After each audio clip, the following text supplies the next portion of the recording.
All right, Joel Aaron is going to come up next, and he is the State Grassroots Coordinator of Americans for Prosperity. How's everybody doing? That is exhilarating. That is great to hear. I am thrilled to be here among so many friends. Quick poll, how many Oath Keepers do I have in the audience? Thank you all for your service, and thank you for doing your part and understanding the significance of where we're at right now as a nation. I've got a lot of good friends from the Tea Party movie, guys like William, Joy, who was standing out with me last night at a anti-Obamacare rally, which we held overpasses around the city of Atlanta to get honk against government health care. That was an inspiring couple of minutes. We have a lot of truckers that are very supportive of us, as you might imagine. But I am with Americans for Prosperity in Georgia, and we are a grassroots organization, one of the largest in the nation, with about 1 million members nationwide. People like yourself and myself who are Tea Party advocates and activists who are just walking the trail on a consistent basis to bring our country back to what our founders envisioned it to be, a country of constitutionally limited government, of free markets, of personal responsibility, of a belief in God and divine providence as the only true way of securing our freedoms. And this is where we stand. We stand at a critical moment. I was filling in for Martha Zoller today on the radio, and we were talking a little bit about it. Obviously, we're very well aware of what's going on with the health care. Well, we're not as aware as we could be because we can't watch it on TV.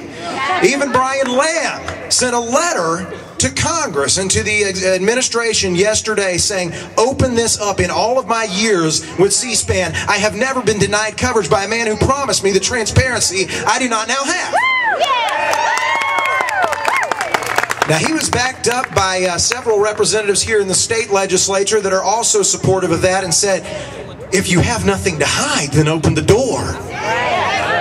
The problem is they have a lot to hide.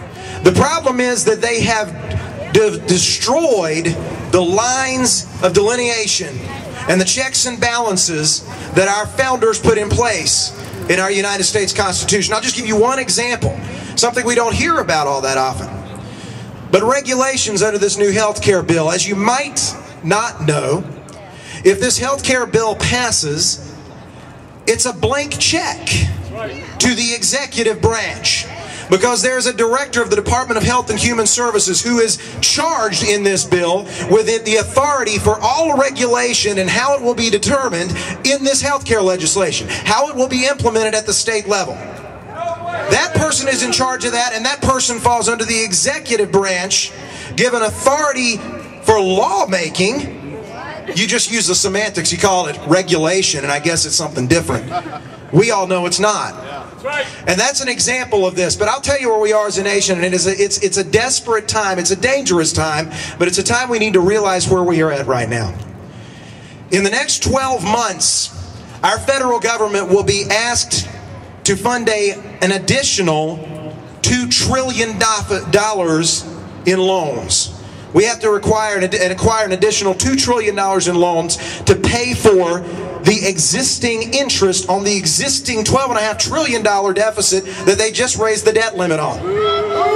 They project on top of that $2 trillion another $1.5 trillion in new deficits this year alone.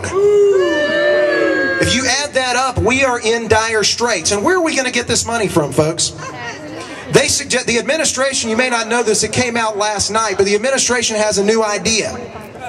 Since we the people will not voluntarily buy treasury bonds, and the rest of the world is not too hot on the idea either, they determined that we all have 401ks. We all have mutual funds. We have retirement investments. And guess what? They put a letter out last night to begin the research process of determining how they might force your investment provider to back up and secure your retirement investments with treasury bonds from the United States government. Why? Why did they do this? Because the government treasury bonds are FDIC insured. There's security in the government that you can't get in the private sector. Don't you know that the Dow fell from 14,000 to 6,000 in 2 years? That wouldn't have happened if we were insured through the government. The bottom line is we know this is a farce. And we know that this is unsustainable. And we know that we've got a lot of things barreling down upon us. Right now in the state of Georgia, we're strapped with basically living on the 2005 budget, existing on a budget that we were living off of in 2005. The problem is we have now 600,000 new folks living in the state of Georgia, many of whom are not contributing to the tax base. And that is a problem that we have here, and we're being asked to cut more taxes. And I think they're beginning to get the message, because I was speaking with several of them yesterday, and they're beginning to realize, as I heard from Senate Majority Leader Chip Rogers, we get it, absolutely no new taxes. And they need our support. They need to hear from us on a consistent basis, because they're putting it together and they're realizing the danger, the threat. There are folks in here who are citizens just like us. They're representatives, but they're also citizens. And the amazing thing that our founders realized in our form of government is that local control was essential. It's the reason we have a 10th Amendment. And it is essential because why do I want to entrust my future and the decisions made on my behalf to a federal government that is so far removed from my day-to-day life that they can't render an appropriate judgment on how I should be governed? These are things that should be dealt with at the local level by a legislator who also might happen to be your neighbor because he lives in your district. He or she might be a small business owner.